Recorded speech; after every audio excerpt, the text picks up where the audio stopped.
വിശുദ്ധ ലൂക്കായുടെ സുവിശേഷം 22-ാം അധ്യായം 1 മുതൽ 71 വരെയുള്ള വചനങ്ങൾ. യേശുവിനെ വധിക്കാൻ ഗൂഢാലോചന. പെസഹ എന്ന് വിളിക്കപ്പെടുന്ന പുളിപ്പില്ലാത്ത അപ്പത്തിൻ്റെ തിരുനാൾ അടുത്തു. പുരോഹിതന്മാരും നിയമജ്ഞരും അവനെ എങ്ങനെ വധിക്കാമെന്ന് അന്വേഷിച്ചു കൊണ്ടിരുന്നു. പക്ഷേ അവർ ജനങ്ങളെ ഭയപ്പെട്ടു. 12 പേരിൽ ഒരുവന് സ്കറിയാത്ത എന്ന് വിളിക്കപ്പെടുന്നവനുമായ യൂദാസിൽ സാത്താൻ പ്രവേശിച്ചു.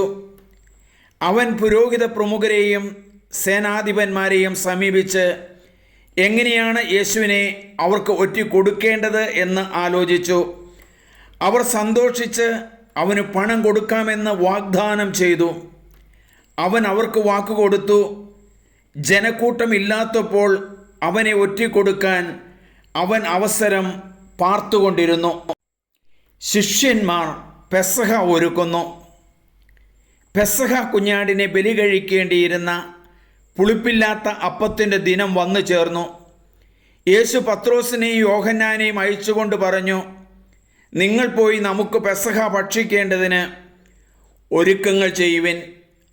അവർ അവനോട് ചോദിച്ചു, ഞങ്ങൾ എവിടെ ഒരുക്കണമെന്നാണ് നീ ആഗ്രഹിക്കുന്നത്? അവൻ പറഞ്ഞു, ഇതാ നിങ്ങൾ പട്ടണത്തിലേക്ക് പ്രവേശിക്കുമ്പോൾ ഒരു കുടം വെള്ളം ചുമന്നുകൊണ്ട് ഒരുവൻ നിങ്ങൾക്കെതിരെ വരും. അവൻ പ്രവേശിക്കുന്ന വീട്ടിലേക്ക് നിങ്ങൾ അവനെ പിന്തുടരുക. ആ വീടിൻ്റെ ഉടമസ്ഥനോട് പറയുക, ഗുരു നിന്നോട് ചോദിക്കുന്നു, എൻ്റെ ശിഷ്യന്മാരോടുകൂടെ ഞാൻ പെസഹ ഭക്ഷിക്കുന്നതിനുള്ള വിരുന്നുശാല എവിടെയാണ്? സജ്ജീകൃതമായ ഒരു വലിയ മാളിക മുറി അവൻ നിനക്ക് കാണിച്ചു തരും. അവിടെ ഒരുക്കുക. അവർ പോയി അവൻ പറഞ്ഞതുപോലെ കണ്ടു. പെസഹ ഒരുക്കുകയും ചെയ്തു. പുതിയ ഉടമ്പടി. സമയമായപ്പോൾ അവൻ ഭക്ഷണത്തിനിരുന്നു. അവനോടൊപ്പം അപ്പസ്തോലന്മാരും. അവൻ അവരോട് പറഞ്ഞു, പീഡ അനുഭവിക്കുന്നതിന് മുമ്പ് നിങ്ങളോടുകൂടെ ഈ പെസഹ ഭക്ഷിക്കുന്നതിന് ഞാൻ അത്യധികം ആഗ്രഹിച്ചു. ഞാൻ നിങ്ങളോട് പറയുന്നു, ദൈവരാജ്യത്തിൽ ഇത് പൂർത്തിയാകുന്നതുവരെ ഞാൻ ഇനി ഇത് ഭക്ഷിക്കുകയില്ല. അവൻ പാനപാത്രം എടുത്ത് കൃതജ്ഞതാ സ്തോത്രം ചെയ്തതിനു ശേഷം പറഞ്ഞു, ഇത് വാങ്ങി നിങ്ങൾ പങ്കുവയ്ക്കുവിൻ. ഞാൻ നിങ്ങളോട് പറയുന്നു, ഇപ്പോൾ മുതൽ ദൈവരാജ്യം വരുന്നതുവരെ മുന്തിരിയുടെ ഫലത്തിൽ നിന്ന് ഞാൻ പാനം ചെയ്യുകയില്ല. പിന്നെ അവൻ അപ്പമെടുത്ത് കൃതജ്ഞതാ സ്തോത്രം ചെയ്ത് മുറിച്ച് അവർക്ക് കൊടുത്തുകൊണ്ട് അരുളി ചെയ്തു, ഇത് നിങ്ങൾക്ക് വേണ്ടി നൽകപ്പെടുന്ന എൻ്റെ ശരീരമാണ്. എൻ്റെ ഓർമ്മയ്ക്കായി ഇത് ചെയ്യുവിൻ. അപ്രകാരം തന്നെ അത്താഴത്തിനു ശേഷം അവൻ പാനപാത്രം എടുത്ത് അരുളി ചെയ്തു, ഈ പാനപാത്രം നിങ്ങൾക്ക് വേണ്ടി ചിന്തപ്പെടുന്ന എൻ്റെ രക്തത്തിലുള്ള പുതിയ ഉടമ്പടിയാണ്. എന്നാൽ ഇതാ എന്നെ ഒറ്റിക്കൊടുക്കുന്നവൻ്റെ കൈ എൻ്റെ അടുത്ത മേശയിൽ തന്നെയുണ്ട്. നിശ്ചയിക്കപ്പെട്ടതുപോലെ മനുഷ്യപുത്രൻ പോകുന്നു. എന്നാൽ അവനെ ആരെ ഒറ്റിക്കൊടുക്കുന്നുവോ ആ മനുഷ്യന് ദുരിതം. തങ്ങളിൽ ആരാണ് ഇത് ചെയ്യാനിരിക്കുന്നതെന്ന് അവർ പരസ്പരം ചോദിക്കാൻ തുടങ്ങി. ആരാണ് വലിയവൻ? തങ്ങളിൽ വലിയവൻ ആരാണ് എന്നൊരു തർക്കം അവരുടെ ഇടയിലുണ്ടായി. അപ്പോൾ അവൻ അവരോട് പറഞ്ഞു, വിജാതിയരുടെ മേൽ അവരുടെ രാജാക്കന്മാർ ആധിപത്യം അടിച്ചേൽപ്പിക്കുന്നു. തങ്ങളുടെ മേൽ അധികാരമുള്ളവനെ അവർ ഉപകാരികളായി കണക്കാക്കുകയും ചെയ്യുന്നു. എന്നാൽ നിങ്ങൾ അങ്ങനെ ആയിരിക്കരുത്. നിങ്ങളിൽ ഏറ്റവും വലിയവൻ ഏറ്റവും ചെറിയവനെ പോലെയും അധികാരമുള്ളവൻ ശുശ്രൂഷകനെ പോലെയും ആയിരിക്കണം. ആരാണ് വലിയവൻ? ഭക്ഷണത്തിനിരിക്കുന്നവനോ പരിചരിക്കുന്നവനോ? ഭക്ഷണത്തിനിരിക്കുന്നവനല്ലേ. ഞാനാകട്ടെ നിങ്ങളുടെ ഇടയിൽ പരിചരിക്കുന്നവനെ പോലെയാണ്. എൻ്റെ പരീക്ഷകളിൽ എന്നോടുകൂടെ നിരന്തരം ഉണ്ടായിരുന്നവരാണ് നിങ്ങൾ. എൻ്റെ പിതാവ് എനിക്ക് രാജ്യം കൽപ്പിച്ചു തന്നിരിക്കുന്നത് പോലെ ഞാൻ നിങ്ങൾക്കും തരുന്നു. ഇത് നിങ്ങൾ എൻ്റെ രാജ്യത്തിൽ എൻ്റെ മേശയിൽ നിന്ന് ഭക്ഷിക്കുകയും പാനം ചെയ്യുകയും സിംഹാസനങ്ങളിലിരുന്ന് ഇസ്രായേലിനെ 12 ഗോത്രങ്ങളെ വിധിക്കുകയും ചെയ്യുന്നതിന് വേണ്ടി അത്രേ. പത്രോസ് ഗുരുവിനെ നിഷേധിക്കും. ശിമിയോൻ ശിമിയോൻ, ഇതാ സാത്താൻ നിങ്ങളെ ഗോതമ്പ് പോലെ പാറ്റാൻ ഉദ്യമിച്ചു. എന്നാൽ നിന്റെ വിശ്വാസം ക്ഷയിക്കാതിരിക്കാൻ ഞാൻ നിനക്ക് വേണ്ടി പ്രാർത്ഥിച്ചു. നീ തിരിച്ചു വന്ന് എൻ്റെ സഹോദരരെ ശക്തിപ്പെടുത്തണം. ശിമിയോൻ പറഞ്ഞു, കർത്താവേ, നിന്റെ കൂടെ കാരാഗൃഹത്തിലാകാനും പോകാനും മരിക്കാൻ തന്നെയും ഞാൻ തയ്യാറാണ്. അവൻ പറഞ്ഞു, പത്രോസേ, ഞാൻ നിന്നോട് പറയുന്നു, നീ എന്നെ അറിയുകയില്ല എന്ന് 3 പ്രാവശ്യം നിഷേധിച്ച് പറയുന്നതിന് മുമ്പ് ഇന്ന് കോഴി കൂവുകയില്ല. പണവും വാളും കരുതുക. അനന്തരം അവൻ അവരോട് ചോദിച്ചു, ഞാൻ നിങ്ങളുടെ മടിശീലയോ ഭാണ്ഡമോ ചെരുപ്പോ ഇല്ലാതെ അയച്ചപ്പോൾ നിങ്ങൾക്ക് എന്തെങ്കിലും കുറവുണ്ടായോ? അവർ പറഞ്ഞു, ഒന്നിനും കുറവുണ്ടായില്ല. അവൻ പറഞ്ഞു, എന്നാൽ ഇപ്പോൾ മടിശീല ഉള്ളവൻ അതെടുക്കട്ടെ. അതുപോലെ തന്നെ ഭാണ്ഡവും. വാളില്ലാത്തവൻ സ്വന്തം കുപ്പായം വിറ്റ് വാൾ വാങ്ങട്ടെ.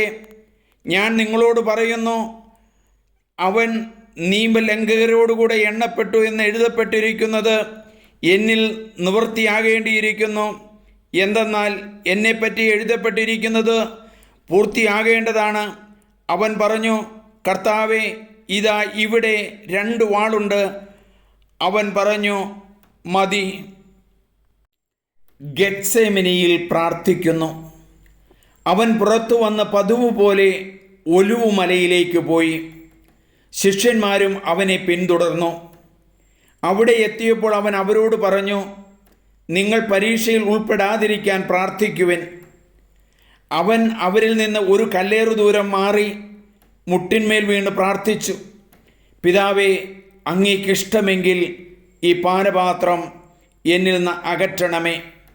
എങ്കിലും എൻ്റെ ഹിതമല്ല, അവിടുത്തെ ഹിതം നിറവേറട്ടെ. അപ്പോൾ അവനെ ശക്തിപ്പെടുത്താൻ സ്വർഗത്തിൽ നിന്ന് ഒരു ദൂതൻ പ്രത്യക്ഷപ്പെട്ടു. അവൻ തീവ്രവേദനയിൽ മുഴുകി കൂടുതൽ തീക്ഷ്ണമായി പ്രാർത്ഥിച്ചു. അവൻ്റെ വിയർപ്പ് രക്തത്തുള്ളികൾ പോലെ നിലത്തു വീണു.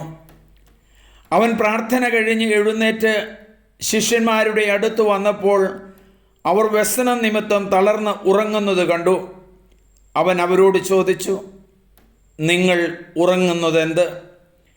പരീക്ഷയിൽ ഉൾപ്പെടാതിരിക്കാൻ ഉണർന്നിരുന്ന് പ്രാർത്ഥിക്കുവിൻ. യൂദാസ് യേശുവിനെ ഒറ്റിക്കൊടുക്കുന്നു. അവൻ ഇത് പറഞ്ഞുകൊണ്ടിരിക്കുമ്പോൾ ഒരു ജനക്കൂട്ടം അവിടെ വന്നു. 12 പേരിൽ ഒരുവനായ യൂദാസാണ് അവരുടെ മുമ്പിൽ നടന്നിരുന്നത്. യേശുവിനെ ചുംബിക്കാൻ അവൻ മുൻപോട്ട് വന്നു.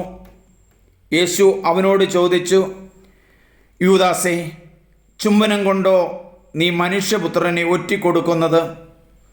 എന്താണ് സംഭവിക്കാൻ പോകുന്നത് എന്ന് കണ്ടപ്പോൾ യേശുവിനോട് കൂടെ ഉണ്ടായിരുന്നവർ, കർത്താവേ, ഞങ്ങൾ വാളെടുത്ത് വെട്ടട്ടെയോ എന്ന് ചോദിച്ചു. അവരിൽ ഒരുവൻ പ്രധാന പുരോഹിതൻ്റെ സേവകനെ വെട്ടി അവൻ്റെ വലതു ചെവി ഛേദിച്ചു. അത് കണ്ട് യേശു പറഞ്ഞു, നിർത്തു. അനന്തരം യേശു അവൻ്റെ ചെവി തൊട്ട് അവനെ സുഖപ്പെടുത്തി. അപ്പോൾ യേശു തനിക്കെതിരായി വന്ന പുരോഹിത പ്രമുഖന്മാരോടും ദേവാലയ സേനാധിപന്മാരോടും ജനപ്രമാണികളോടും പറഞ്ഞു, കവർച്ചക്കാരനെതിരെ വന്ന പോലെ വാളും വടിയുമായി നിങ്ങൾ വന്നിരിക്കുന്നുവോ? ഞാൻ നിങ്ങളുടെ കൂടെ എല്ലാ ദിവസവും ദേവാലയത്തിലായിരുന്നപ്പോൾ നിങ്ങൾ എന്നെ പിടിച്ചില്ല. എന്നാൽ ഇത് നിങ്ങളുടെ സമയമാണ്, അന്ധകാരത്തിൻ്റെ ആധിപത്യവും. പത്രോസ് തള്ളിപ്പറയുന്നു. അവർ അവനെ പിടിച്ച് പ്രധാന പുരോഹിതൻ്റെ വീട്ടിലേക്ക് കൊണ്ടുപോയി. പത്രോസ് അകലെയായി അവനെ അനുഗമിച്ചിരുന്നു. അവർ നടുമുറ്റത്ത് തീ കൂട്ടി അതിനു ചുറ്റും ഇരുന്നപ്പോൾ പത്രോസ് അവരോടുകൂടെ ഇരുന്നു. അവൻ തീ കായിയെ ഇരിക്കുന്നത് കണ്ട് ഒരു പരിചാരിക സൂക്ഷിച്ചു നോക്കിയിട്ട് പറഞ്ഞു, ഇവനും അവരുടെ കൂടെ ഉണ്ടായിരുന്നു. എന്നാൽ പത്രോസ് അത് നിഷേധിച്ചു. സ്ത്രീയെ, അവനെ ഞാൻ അറിയുകയില്ല എന്ന് പറഞ്ഞു. അല്പം കഴിഞ്ഞ് വേറൊരാൾ പത്രോസിനെ കണ്ടു പറഞ്ഞു, നീയും അവരിൽ ഒരുവനാണ്. അപ്പോൾ അവൻ പറഞ്ഞു, മനുഷ്യ, ഞാനല്ല. ഏകദേശം 1 മണിക്കൂർ കഴിഞ്ഞ് വേറൊരാൾ ഉറപ്പിച്ചു പറഞ്ഞു, തീർച്ചയായും ഈ മനുഷ്യനും അവനോടുകൂടെ ഉണ്ടായിരുന്നു, ഇവനും ഗലീലിയക്കാരനാണല്ലോ. പത്രോസ് പറഞ്ഞു, മനുഷ്യ, നീ പറയുന്നത് എന്താണെന്ന് എനിക്കറിഞ്ഞുകൂടാ. അവൻ ഇത് പറഞ്ഞുകൊണ്ടിരിക്കുമ്പോൾ തന്നെ കോഴി കൂവി. കർത്താവ് പത്രോസിൻ്റെ നേരെ തിരിഞ്ഞ് അവനെ നോക്കി. ഇന്ന് കോഴി കൂവുന്നതിന് മുമ്പ് 3 പ്രാവശ്യം നീ എന്നെ നിഷേധിക്കുമെന്ന് കർത്താവ് പറഞ്ഞ വചനം അപ്പോൾ പത്രോസ് ഓർമ്മിച്ചു. അവൻ പുറത്തുപോയി മനം നൊന്ത് കരഞ്ഞു. യേശുവിനെ പരിഹസിക്കുന്നു. യേശുവിന് കാവൽ നിന്നിരുന്നവർ അവനെ പരിഹസിക്കുകയും അടിക്കുകയും ചെയ്തു. അവർ അവൻ്റെ കണ്ണുകൾ മൂടിക്കെട്ടിക്കൊണ്ട് നിന്നെ അടിച്ചവൻ ആരാണെന്ന് പ്രവചിക്കുക എന്ന് പറഞ്ഞു. അവർ അവനെ അധിക്ഷേപിച്ച് അവനെതിരായി പലരും പലതും പറഞ്ഞു. ന്യായാധിപ സംഘത്തിൻ്റെ മുമ്പാകെ പ്രഭാതമായപ്പോൾ പുരോഹിത പ്രമുഖന്മാരും നിയമജ്ഞരും ഉൾപ്പെടുന്ന ജനപ്രമാണികളുടെ സംഘം സമ്മേളിച്ചു. അവർ അവനെ തങ്ങളുടെ സംഘത്തിലേക്ക് കൂട്ടിക്കൊണ്ടുവന്നു.